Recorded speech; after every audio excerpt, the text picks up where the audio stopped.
টাকা দিয়ে ভোট কেনার অভিযোগে জামাতের বিরুদ্ধে ব্যবস্থা নেওয়ার দাবি আমিনুল হকের।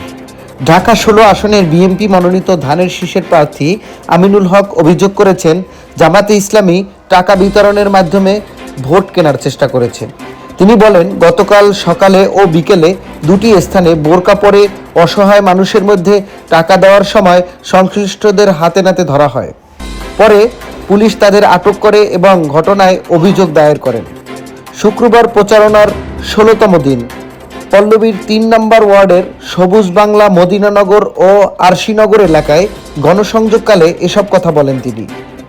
আমিনুল হক বলেন, জনসমর্থন না থাকায় জামাত টাকা দিয়ে ভোট কেনার পথ বেছে নিয়েছে। তিনি বলেন, মিরপুর ডিএইচএস এলাকায় একটি স্থান থেকে টাকা বিতরণের বিষয়ে আইনশৃঙ্খলা বাহিনীকে অবহিত করা হয়েছে এবং বিষয়টি তদন্তাধীন রয়েছে।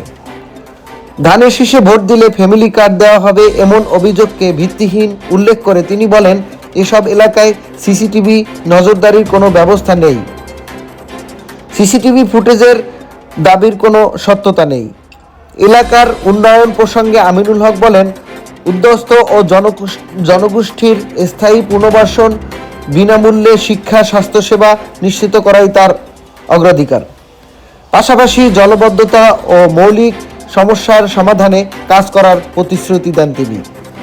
তরুণদের উদ্দেশ্যে আমিনুল হক বলেন, তরুণরাই দেশ ও ইতিহাস বদলাতে পারে, যার প্রমাণ ২৪-এর গণঅভ্যুত্থান। তরুণদের শিক্ষা, কর্মসংস্থান, সুযোগ সুবিধা নিশ্চিত করে একটি শান্তিপূর্ণ ও মানবিক বাংলাদেশ গড়ার প্রত্যয় ব্যক্ত করেন তিনি। এক্ষেত্রে বিএনপির ভারপ্রাপ্ত চেয়ারম্যান জনাব তারেক রহমানের নেতৃত্বে পরিকল্পনা বাস্তবায়নের কথাও তিনি উল্লেখ করেন। মিরাজুল ইসলাম, চ্যানেল M1।